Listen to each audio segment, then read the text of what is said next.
Hello and welcome to the Daily Aus. I'm Billi FitzSimons. And I'm George Finlayson. George, happy election day. Thanks. Happy election day to you. I'll be treating myself to a democracy sausage. Amazing. With extra onion, I hope. I love the onion on election day. Mustard, tomato sauce. So good. Now, if you were tuning into this podcast and expecting a last-minute election podcast, this is not that, as you would have seen from the title of this episode. We thought we'd give you something a little bit different today. As you may know, every Saturday we do a good news podcast, and today we have an extra special good news episode for you. This week, British woman Fran Hurndall began her quest to become the fastest ever person to run across Australia. Fran is setting out to run 3,800 kilometres from Cottesloe Beach in Perth to Bondi Beach in Sydney in just 34 days. For Fran, it's not only an attempt to set a new world record, but also an opportunity to start a conversation about domestic violence, as you'll hear in our interview with her today. Now, George, you interviewed Fran, and before we listen to that interview, I want to talk about how over the past couple of years, if not longer than that, we really have seen definitely a rise in run clubs, but also ultra marathons, people just running crazy distances. Have you noticed that? Yeah, there's definitely been a rise in run clubs and runfluencers on social media. I don't know if it's people our age. There's a whole kind of fitness revolution. I've definitely seen it amongst my friends, and I've certainly taken a little interest in it as well. As have I. As for ultra running, there's also been an uptick in participation. A 2020 study from Run Repeat found that ultra running participation had increased by 345% in the previous decade. That's crazy. It's wild. And I think that's the reason that we're seeing more and more of these attempts to do crazy runs, like running across Africa or running across Australia. And we saw in 2022 a lot of people listening, I'm sure will remember Ned Brockman. Of course, Ned Brockman. You can't forget the mullet and that feisty character. Yes. So in 2022, he attempted to run across Australia. At the time, he wanted to do it in 43 days, which I understand was the record at the time. He only just missed that. He did it in 44 days. But I understand even since then, the record has changed. Yeah, the record has changed, and it kind of went under the radar after Ned's run. So in 2023, ultramarathon runner and engineer Chris Turnbull, an Aussie, he set the record of 39 days, 8 hours and 1 minute, I believe. Wow. Did that at the top of your head. Yeah, precise, very precise. And there's also another guy, British ultra runner William Googe, who started his attempt to finish the run in 35 days last month on April 15th. So he's doing that right now. Yeah, he's about halfway across Australia. He's somewhere in South Australia at the moment. But he's actually not who we're talking about today. There is Fran, who you spoke to, who is attempting to set a new world record. If William Googe does set it, there will then be Fran literally on his heels trying to beat it again. Yeah, so Fran's about 15 days behind William, and she's trying to set a record of 34 days. So if he completes it in 35, which he's on track to do, and Fran completes it in 34, then we'll have 2 new world records within a month. So interesting. George, I think that's all the context we need to listen to your brilliant interview. So without further ado, here is George's interview with Fran. Okay, Fran, thanks so much for joining the Daily Aus this morning. It's great to have you in the studio. Yeah, you too. Thanks for having me. So just to start, do you want to give us a bit of an overview of exactly what you're setting out to do? Yeah, so on the 1st of May this year, I'll be running from Perth to Sydney in a new world record time of 34 days. So be running 110 Ks a day. Be the first woman to ever attempt doing it in under 40 days as well, which is really exciting too. So the 1st of May, during the month of Domestic Violence Prevention Month. Amazing. We'll get on to the charity stuff a bit later. Many of us remember when Ned Brockman did his challenge in 2023. He did it in 44 days.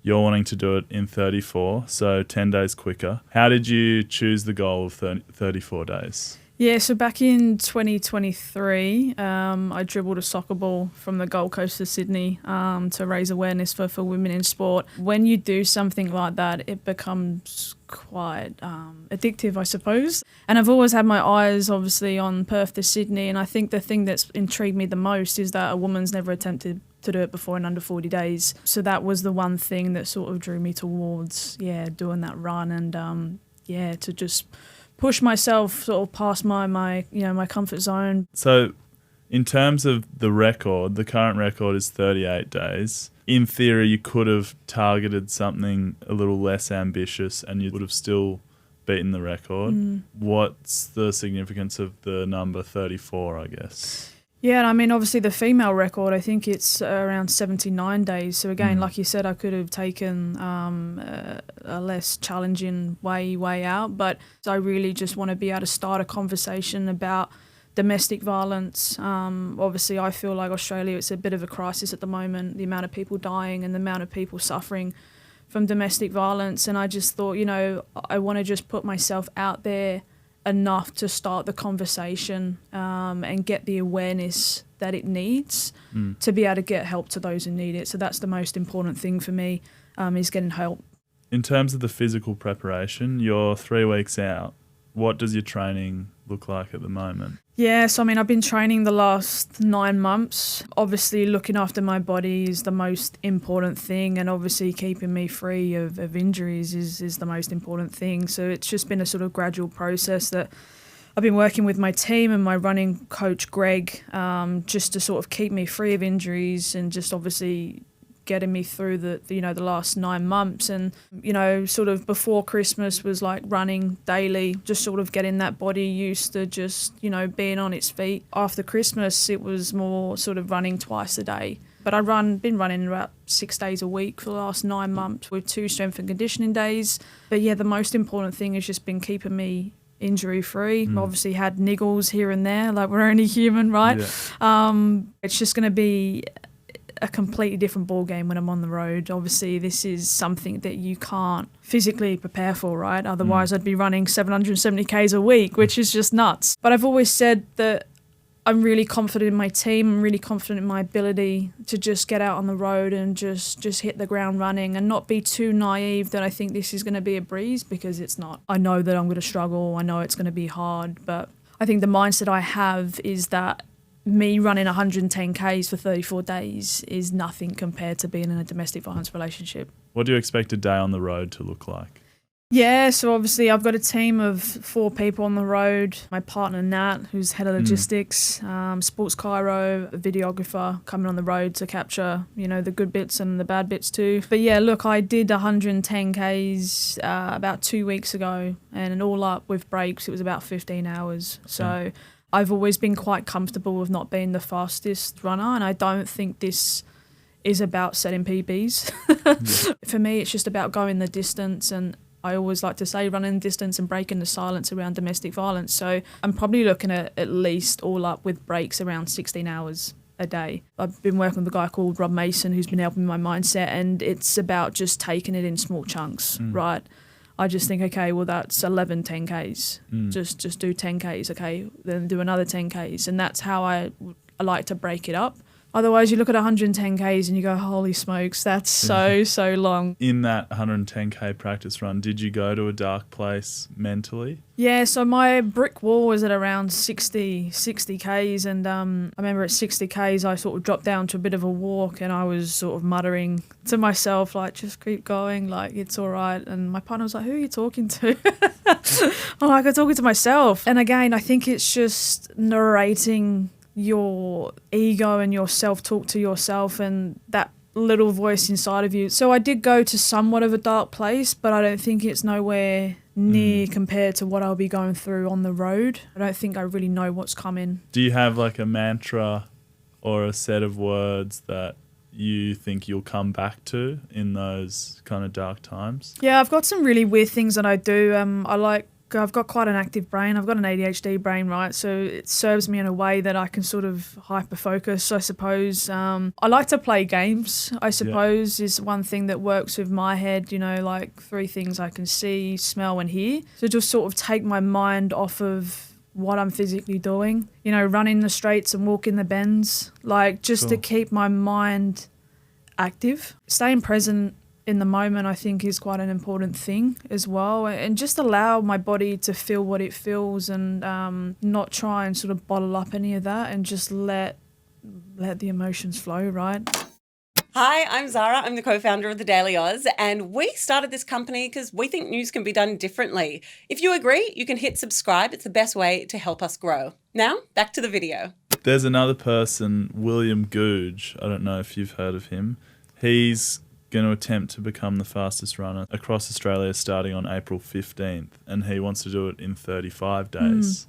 Will you be watching his content to see how he's faring? And I haven't heard of William. No, right, no. wow. But I suppose all I can say to that, I hats off to people that, you know, obviously willing to put themselves out there and go for a record and push their body to the absolute limits. Obviously, breaking a record is pretty cool. But for me, the most important thing is raising the $1 million for people, you know, obviously Rise Up and people experiencing domestic violence. That's the most important thing to me, and not to have that expectation that it's like I must do it in this amount of time. Obviously, that's my goal, and I'll do my utmost best to do that. So you are raising money for Rise Up. The goal is $1 million, and it's a domestic violence prevention charity.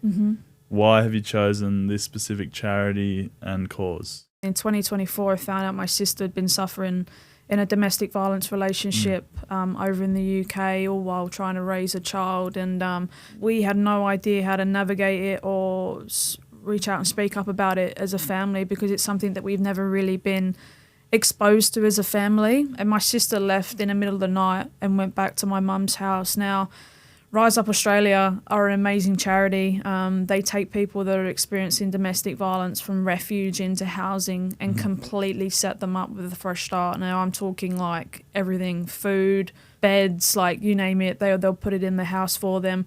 So just being able to give people like that fresh start. And obviously people flee domestic violence with nothing but the clothes on their back. Now, I count myself lucky that my sister had somewhere safe to go. But not a lot of people have that. So that's why it's such an important charity. On average, Rise Up are furnishing around 12 homes a week. Wow, cool. They're saying no to a lot of people, which is heartbreaking, right? Especially when people are experiencing that, they've got kids. Yeah, I just can't imagine. So obviously the $1 million, that's 164 houses that we could fully furnish and help those, you know, experiencing domestic violence and give them a fresh start. So yeah, that's why I'm running all that way to help advocate and promote it. Amazing. And let's end on a bit of a quick fire round. What is your go-to food while you're out on the road? I do love noodles. Right. Yeah, I do love 2-minute noodles. Yeah, they're really nice. They sit really well in my belly. Peanut butter as well, so just scooping that, or Biscoff. Favourite song that you'll be tapping into in those dark times? No, I think I was born in the wrong era. I listen to quite a lot of things, but I do love ABBA, Rock Me. Right. It's quite a pump-up song. I do love to have a little sing to that when I'm running. And do you like hills or hate hills? I don't mind them. I've learned to sort of embrace them. There's a lot of benefits from running up hills. Yeah, and the Daily Aus team, we're signing up for the City to Surf. Yeah, nice. In August. Do you have any advice for the runners in the team? Yeah, I mean, obviously get a group of you together and just feed off each other's energy. I'm very big on just running your own race and running your own pace as well. Don't feel that you have to run 4 or 5 minute paces. Have a laugh and I suppose get some jokes up your sleeves and tell each other some jokes when you're running City to Surf. But yeah, just enjoy it. Great. Well, thanks, Fran. It's been a pleasure having you on. Yeah, thanks for having me.